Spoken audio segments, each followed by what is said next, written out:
Bonjour à tous. Une fois n'est pas coutume, on va raconter une histoire très forte. Je l'intitulerai La frayeur évince la peur. C'est une histoire d'un rave qui vivait en Lituanie. Lorsqu'il avait 12 ans, 13 ans, après la bar mitzvah plutôt, il a voyagé, il a pris le train de Lituanie pour aller en Russie. C'était au début du siècle dernier. Et il a voyagé à la gare. Il s'est fait contrôler par un policier soviétique, puisque c'était les soviets, c'était après 1917. Le soviétique lui a posé des questions, et lui, de peur, il tremblait de peur, il répondait n'importe comment, c'était un enfant qui était très peureux, très craintif, chétif. Alors, le policier l'a attrapé par le col, il l'a amené au commissariat. Là, au commissariat, il a posé des questions, c'était décousu. Il lui a dit, tu es un espion à la solde du tsar. Je vais te tuer directement tout de suite. Il a pris son fusil, il a mis le fusil sur la tempe, il l'a mis dans la cour, dans un endroit pour ne pas salir, et il a commencé à épauler son fusil, et le pauvre garçon était terrorisé de frayeur, de peur, une peur panique incroyable, il ne pouvait plus bouger, il tremblait de tout son corps. D'un seul coup, la fenêtre s'ouvrit, et le commissaire, qui était lui un juif soviétique, donc il y a beaucoup de juifs qui ont participé à la révolution bolchevique, il lui dit, mais qu'est-ce que tu fais là? Il lui dit, bah, je vais tuer un espion. Il lui dit, mais tu vois pas que c'est un enfant? Il descend, il parle avec lui, et il lui dit, mais qu'est-ce que tu fais ici? Ben, il lui a dit, je vais à la yeshiva, voilà, je voyage à la yeshiva en Russie pour aller dans la meilleure yeshiva. Il lui dit, bon, je sais qu'est-ce que c'est un enfant, c'est pas un espion, laisse-le partir. L'autre, il voulait le tuer par force, etc. Ils se sont battus jusqu'à ce que l'enfant, entre deux, le commissaire lui a dit, vas-y, échappe-toi vite fait, ou sinon les autres, ils vont te tuer. Il s'est sauvé, il a pris ses jambes à son cou, il a décampé sur le champ, il est arrivé à la gare, il a pris un train, etc., il est arrivé à la yeshiva. Bon. Quelques années après, dans son désir d'élévation, c'était un grand moussariste, il est parti en Eretz Israël, il est parti habiter à Hebron, à Hébron. Et là, en 1929, il a vécu le massacre de Hebron. Les Arabes sont descendus sur le quartier juif de Hébron et ils ont massacré tout le monde. Et lui, il a eu une peur énorme, mais comme il avait eu déjà une frayeur intense et exceptionnelle dans son enfance, il a réussi à vaincre sa peur, il s'est caché sous des cadavres, il a mis du sang sur lui et il a fait le mort, il a plus bougé.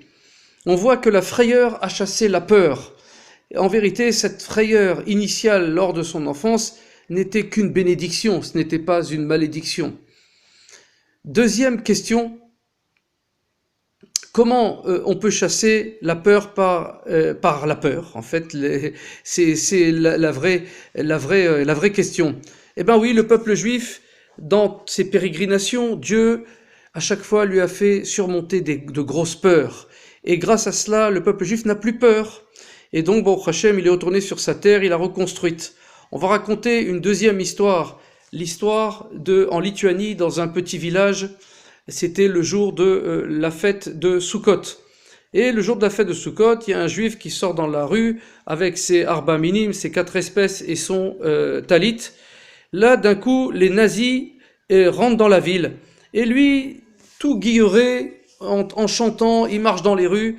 Et d'un seul coup, il voit arriver des nazis. Il sait pas ce que c'est que les nazis, lui. Il connaît pas, il a pas entendu parler. Il est vraiment niais.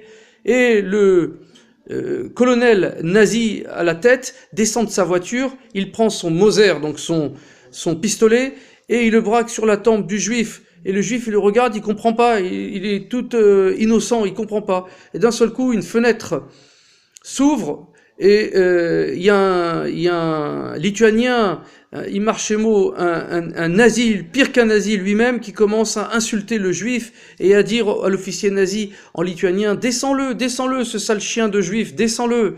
Alors le nazi, l'officier nazi, il comprend pas le lituanien. Il demande aux juifs, et comme on le sait, les juifs par leur pérégrination, et ils ont surmonté les peurs, les obstacles, etc. Ils parlaient toutes les langues, ils parlaient l'allemand, ils parlaient le yiddish, le polonais, ils parlaient le lituanien.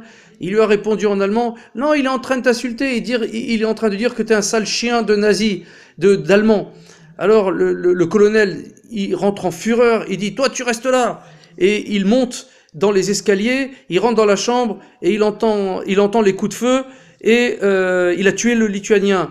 De ce pas, le Juif, il a vu qu'il y avait une ouverture, il se sauve, il va se réfugier dans la forêt où il a bien sûr appelé sa famille, il est rentré avec sa famille, il lui a dit on va dans la forêt, ils sont cachés dans la forêt pendant toute la guerre et ils ont réussi à vaincre la mort. On voit que les peurs peuvent aider à surmonter les frayeurs que l'on peut avoir dans notre vie.